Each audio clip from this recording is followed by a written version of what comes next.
Title of this paper is Relationship between Organizational Climate and Emotional Intelligence of Secondary School Teachers. This article is published in Journal of Ecophysiology and Occupational Health. The main purpose of the study was to find out, is there any relationship between organizational climate and emotional intelligence. The whole data was collected with the help of organizational climate scale and emotional intelligence scale. The result of the study showed that there is significant relationship between emotional intelligence and organizational climate of secondary school teachers.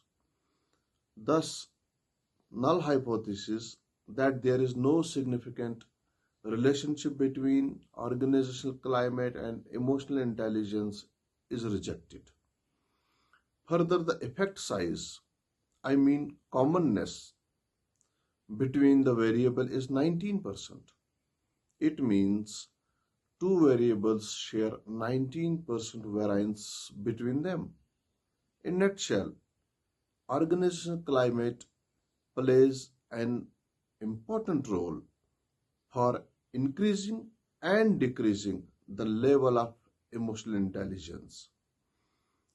The implication of this paper is to provide an insight and efficient information related to organizational climate and emotional intelligence, which is prerequisite in improving the teacher's performance in schools.